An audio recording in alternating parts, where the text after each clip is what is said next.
Good morning. Today is May 10th, 2021. It is a pretty beautiful day out. I took the kid out to the bus and it's a little chilly, but it's very nice outside in Minnesota today. So I threw out some questions to people and asked, what you'd like me to talk about as I kind of come to a wrap up on doing these morning videos. I don't know if I'm going to continue to do them every morning for the entire year. It's getting to be a lot every day to wake up and do this. These might end up going away relatively soon, but I threw out a thing, having people ask questions or give topics or whatever, and I got some really good responses. And one of them was about how I find my theme, or how you find a theme or style for a movie. I thought this was a great question because it is something that I think about a lot, and it's something that I adapt with as the movie comes together.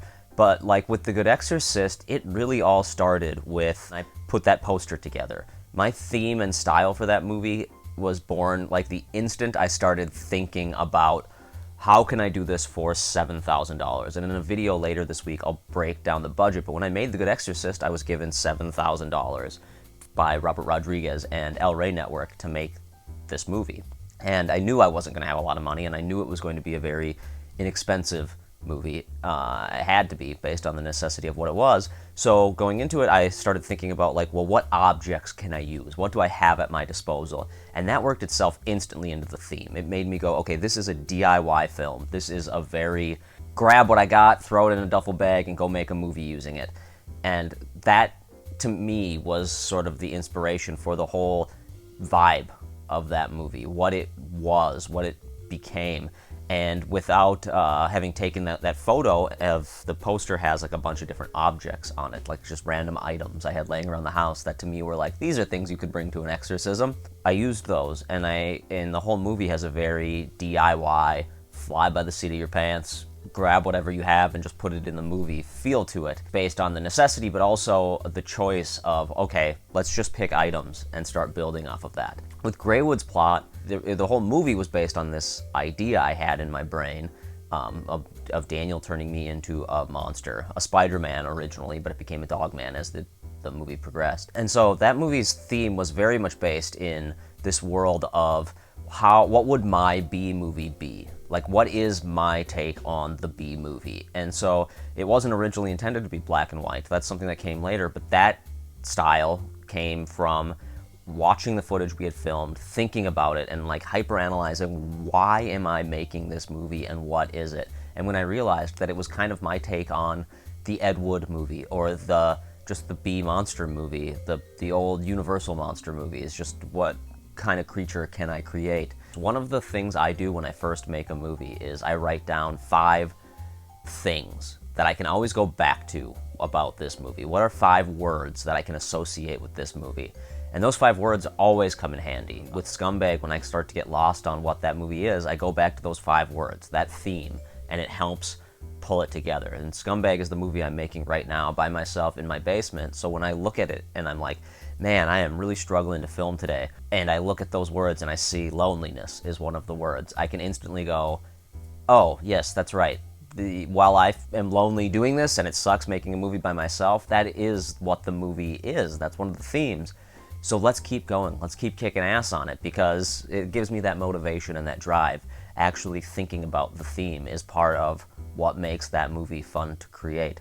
I think with a lot of the short films and with a lot of the stuff I do, I don't necessarily sit down and go, what is the theme when I start? I start, and then once I'm in it, once the thing is starting to come together and I can see pieces falling into place, that's when I start to realize, oh, this is the natural theme. I think there's something that a lot of us do based on this pre-production and production time being so what they are. You have 14 days to shoot, and that's it. You've got these 14 days.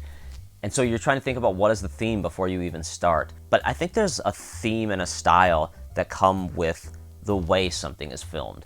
And if you don't let that naturally play into the project, you can miss out on something that really makes a statement. It would have been very easy for us to not make Greywood's plot black and white. It wasn't intended to be black and white. But when we looked at it and went, oh, this is a black and white movie, and adapted with it and let the movie be naturally what it wanted to be, that went a long ways. And I think it actually improves the movie massively for me. When I watch it, its style is what kind of sells me on it. It's what makes me want to keep watching it. Style and theme are, it's almost impossible to explain because every single movie is going to be so different and every single theme and style is going to be so different. But I will say the one thing a lot of people don't do, and when I talk to directors, I don't see them doing this, is actually writing it down, actually thinking about it, sitting and going like, what are the 5 things of this movie? What are the themes? What is this movie trying to say? And that made a huge difference. And that's one thing I learned on The Good Exorcist, because it isn't something we necessarily thought about ad nauseum while we were putting it together. Daniel and I just wrote it in like 2 weeks. We had to get it done. We had to get it out. It had to move forward fast. With The Good Exorcist, as we were doing certain scenes, I was like, I wish there was more of this theme in it. I wish I could have done more with this part of it. When I went into Greywood's Plot and Scumbag and now the other movies I'm writing, I'm really thinking about that. Not just what scenes do I want. That was what The Good Exorcist was. When I wrote The Good Exorcist, I was just like, these are the 10 scenes I want. How do I combine these things together to actually go make this thing on reality TV? Because I think it would be fun to make a teddy bear puke in Daniel's face. But then when I saw stuff like the scene with Father Gil and Maria sitting or talking about faith, that was a theme that I wish I had got more of in the movie. And there were elements that I wish I would have hit harder. And as I moved into Greywood's Plot, I realized that those themes and that style is very important to me as a filmmaker and as a storyteller. So it's something that I've been working at with these new ones. Thank you so much for sending this amazing question, because these are the kind of things I love to talk about, these sort of odd concepts that are very hard to explain. Now it makes me want to go work on Scumbag today. I want to get out there and do something because of talking this out and thinking about what Scumbag is and thinking about what these other movies I'm writing hopefully will be. Finding a theme isn't easy. It's one of those things that you just kind of got to really pick at and figure it out and adapt as you go, because the theme is in the writing, the style is often in the shooting, but those two things need to meld together when you're making a movie yourself, especially with a low budget. I'll go kick some ass today. Let's do this thing. It's a Monday. These days are always tough. All right, don't let your meatloaf. Cheers. Let's kick some ass. Bye.